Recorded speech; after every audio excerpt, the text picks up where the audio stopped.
All right, so I'm assuming you are probably working on Wednesday's work. You're clicking on this article, and here is a video of me reading it aloud to you. So, Personal Historical Journaling by Sharon Naylor. My grandmother's journal was the part of her life she left behind, the inner workings of her mind and a true reflection of who she was in the world where she lived. But even more intriguing than her glass-full attitude about growing up in the 1920s and 30s was her take on life on the home front during World War II. I read these early 1940s entries in awe of her descriptions, her so real you can feel them portrayals of what her 6 sisters and she did in their daily lives while their 4 brothers were off storming Normandy beaches spoke volumes.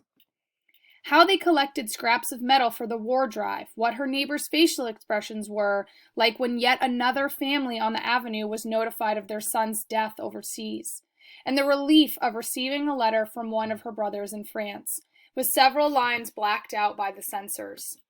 She wondered what it was her brother could have written that might have been judged too dangerous to send in writing. She painted a picture of real life as it was, with its images and senses and unspoken questions, in a way that has never been immortalized in the history books. As most people now, and we think life on the home front in 1941 was something out of the movie Swing Shift, where all the women were Rosie the Riveters, nurses, or USO entertainers.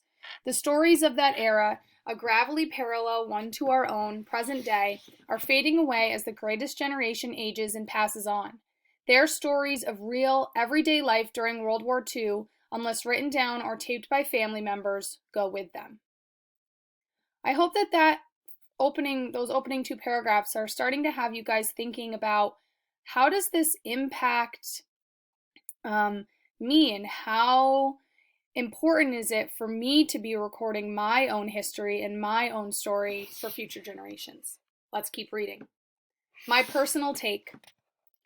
On a quiet night by the fire, I gently closed my grandmother's worn, frayed journal and thought about how priceless it was to hold a genuine account of history in my hands. A colorful, sensory history that's not included in any textbook or recorded on any website. And it hit me. What observations of mine during this time in history will pass on unspoken when my time is done? As a journalist, I see within newspapers and magazines so many historical accounts immortalized in true journalistic methods. The who, what, why, when, and where spelled out as if with a template. The socially correct quotes from expert sources, the statistics, the dour prediction of trends, maybe a dash of humor thrown in for flavor. Years from now, will these news stories in print and online be all there is to remember, say, of September 11th and the months that followed? We in the suburbs, after all, experienced a far different range of shock and stillness than those who literally escaped with their lives from the tragedies. For hours, I recorded every observation about real life in the days, weeks, and months after September 11th. Fulfilling a wish to immortalize for myself a snapshot of what life in my little town was like when the world sobbed in mourning, braced itself for the unknown, and literally dug for answers. I noted the near-empty streets at night where revelers once filled the sidewalk cafes, how guilty some people felt for their decision to still hold their weddings and children's birthday parties during a time of national crisis. I captured it all, and I will someday let my children read those pages. And then, a short time later, I was journaling the personal side of a great triumph in sports history. The New England Patriots, go Pats, went from the last place team the previous year to becoming Super Bowl champions, stunning the viewing and betting world. Sure, ESPN has in-depth analysis of the plays and passes, the touchdowns and the questionable calls by officials, but my journal? I wrote about how the Patriots chose to be introduced onto the field as a team, rather than as individual star players.